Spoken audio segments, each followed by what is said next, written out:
Haven't you heard? Haven't you heard? That bio is live, bio is live. Especially with the bio bro. The bio bro. The bio bro. The bio bro. Especially in the bio bro show.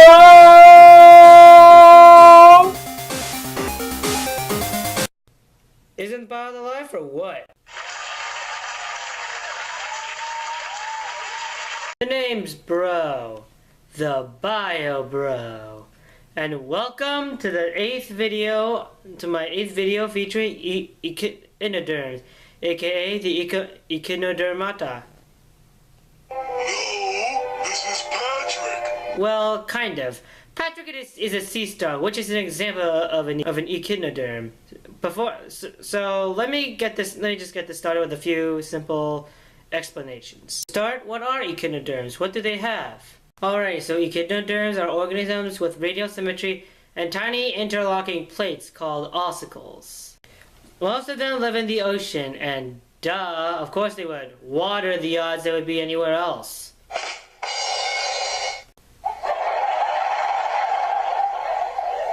Also, they have 2 feet used for locomotion and a 2-end digestive system, meaning they have a mouth and an anus. Basically, the mouth is where the food goes in, and the anus is where the waste products come out. They have hard but flexible bodies, but some areas are a little spiny.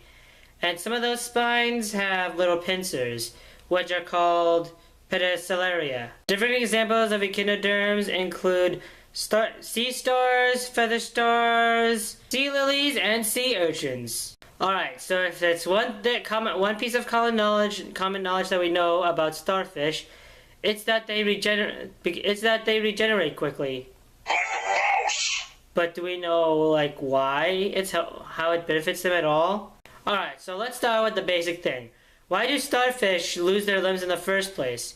It's not because they're ripped off, although that's probably partially the case, especially if they're being sold in markets. But it's basically because their environment is getting too disturbing for them, so they just ditch a piece of their limb, which also has part of the digestive system in it. So basically, regeneration is like repairing the damage done. Alrighty, now that we got our basic info down, let's take a look at the echinoderm anatomy. Alrighty, so here is our echinoderm. So let's take a closer look at what's going on here. So basically, the purple thing in the center is the ring canal.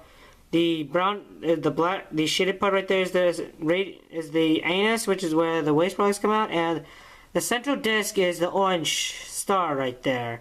And there's the radial canal, and with the purple thing with the purple ovals, and then the yellow part right there is its reproductive glands.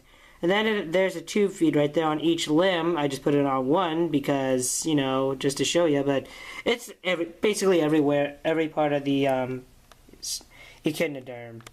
Alright, so let's talk about the echinoderm's water vascular system. Basically, it absorbs water via tube feed from, like, the ocean, obviously. And then from there, it goes through the radial canal all the way to the ring canal. And then the water gets processed and all that and used for the echinoderm's needs. So that's pretty much all about the echinoderm. Alrighty, so that pretty much wraps things up for our 8th BioBro video on echinoderms. Tune in next time our next video will be on arthropods. From the kingdom Arthropoda, they're basically bugs and stuff. And don't worry, I'll try not to bug you too much with it.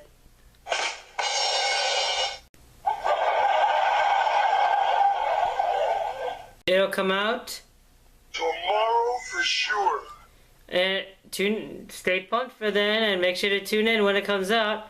In the meantime, this is the Bio Bro. Hello, this is Patrick. Okay, who did that? Alright, so anyway, this is the Bio Bro sign off saying Bye-bye-o!